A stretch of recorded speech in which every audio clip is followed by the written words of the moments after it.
Hello दोस्तों, skill up classes में आप सबका बहुत बहुत स्वागत है।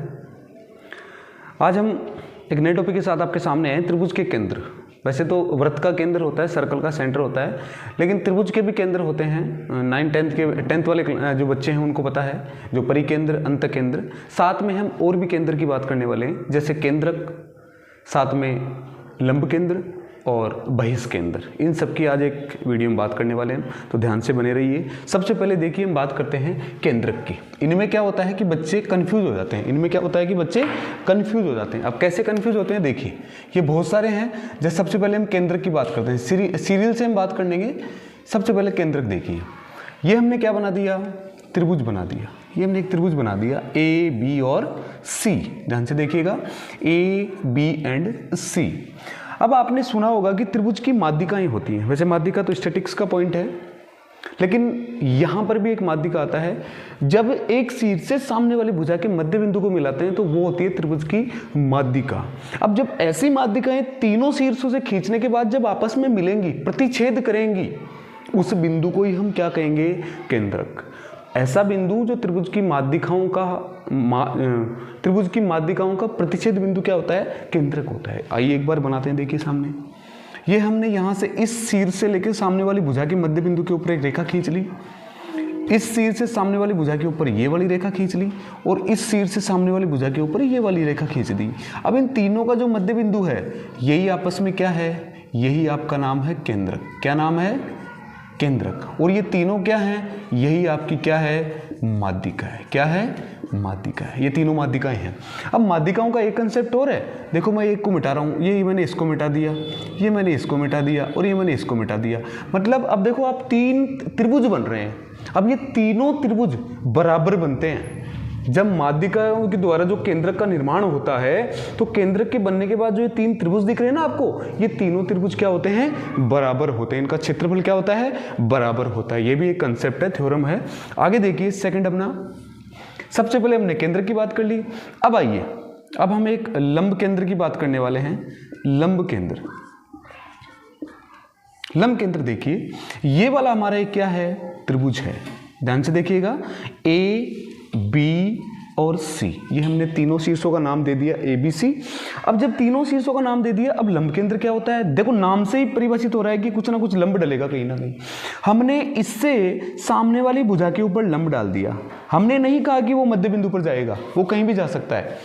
इससे इस सामने वाली भुजा के ऊपर लंब डाल दिया, और इससे इस सामने वाली भुजा के ऊपर लंब डाल दिया। अब जहां तीनों लंब डाले हुए जहां पर मिलते हैं, जहां प्रतिच्छेद करते हैं, वही आपका बिंदु क्या होगा, लंब केंद्र होगा।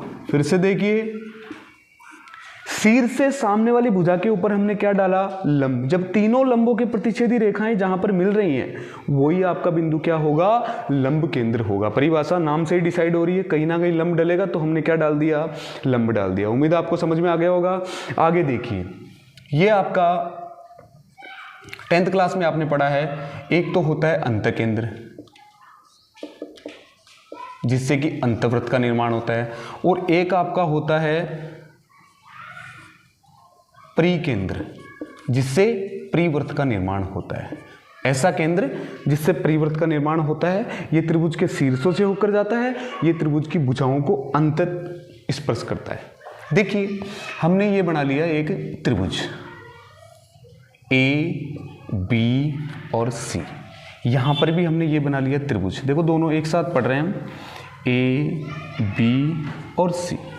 अब देखिए, यहां पर क्या होता है कि ये जो एंगल बन रहा है, मान लो कितने भी डिग्री का है, हमने कहा कि ये एंगल 70 डिग्री का है। तो जब 70 डिग्री का एंगल है, तो 70 को हाफ करेंगे, मतलब इस कोण को आधे करते हुए, मतलब इस कोण की अर्धक रेखा एक जाएगी ऐसे, वो कहीं से भी जा सकती है। वैसे ही इस कोण की अर्धक रेखा भी जाएगी, और वैसे ही इस कोण की भी अर्धक रेखा जाएगी। जब तीनों रेखाएं जिस बिंदु पर प्रतिच्छेद होती है, वही बिंदु आपका क्या है, यही बिंदु आपका अंतकेंद्र है। क्या है, यही बिंदु आपका अंतकेंद्र। फिर से देखिए, तीनों कोणों के अर्धकों की रेखाएं जहां पर प्रतिच्छेद करती हैं, वो बिंदु आपका अंतकेंद्र होता है, और इससे बनने वाला एक वृत्त होता है। ये दूरियां समान हैं तीनों, ये तो ऐसे एक वृत्त आएगा, ऐसे एक वृत्त आएगा, यही आपका क्या होता है, अंतवृत्त होता है। देखो, त्रिभुज की भुजाओं को अंत स्पर्श कर रहा है, तो यही आपका अंतर्वृत्त होता है। आगे देखिए परिकेंद्र। अब परिकेंद्र के केंद्र क्या होता है? परिकेंद्र के अंदर ये होता है कि जो भुजाएं हैं उनके लंबवर्धक होते हैं। तो भुजाओं का देखो पहले तो अर्धक मान लो, इसका यहाँ है, इसका यहाँ है, इसका यहाँ है। अब इसके ऊपर हमने क्या खींचा? 90 डिग्री का एंगल बनाया ऐसे। अब वो कहीं से भी जा सकता है, हो सकता है सिर से जाए, हो सकता है कहीं और से जाए। वैसे ही हमने इसका भी क्या खींचा? ऐसे 90 डिग्री बना दिया लंबवर्धक। इसका भी खींच दिया। तो ऐसे तीनों जहां पर मिलेंगे ये बिंदु आपका क्या होगा? ये बिंदु होगा परिकेंद्र। भुजाओं के लंबवर्धकों से बनने वाला एक केंद्र होता है, उसे हम क्या कहेंगे? परिकेंद्र होंगे, प्रतिच्छेद बिंदु कह सकते हैं। और इससे तीनों के शीर्ष की जो लंबाई है वो क्या है? समान है। क्या है? समान है। अब जब समान है तो हम एक क्या खींचेंगे? एक वृत्त खींचेंगे ऐसे करके। एक आपका क्या आएगा? वृत्त आएगा ऐसे करके एक। तो इसे कहते हैं हम परिवर्त, मतलब परिकेंद्र से एक परिवर्त का निर्माण होता है। उम्मीद आपको समझ में आया होगा। देखो यहां पर कंपैरिजन हो रहा है, इसमें सिर से सामने वाली भुजा के ऊपर लंब डाला गया है, जबकि इसमें भुजा के मध्य बिंदु के ऊपर एक लंब रेखा खींची गई है। दोनों अलग अलग हैं। ये भुजाओं के मध्य बिंदु पर है, जबकि ये कहीं पर भी हो सकता है। आइए एक अंतिम है हमारा केंद्र नंबर 5, बहिष्केंद्र। ये शायद कुछ लोगों ने पहली बार सुना है, बहिष्केंद्र। अब देखिए बहिष्केंद्र के अंदर क्या है? बहिष्केंद्र नाम से ही हो रहा है कि बहिष्कोण कहाँ बनता है? बाहर।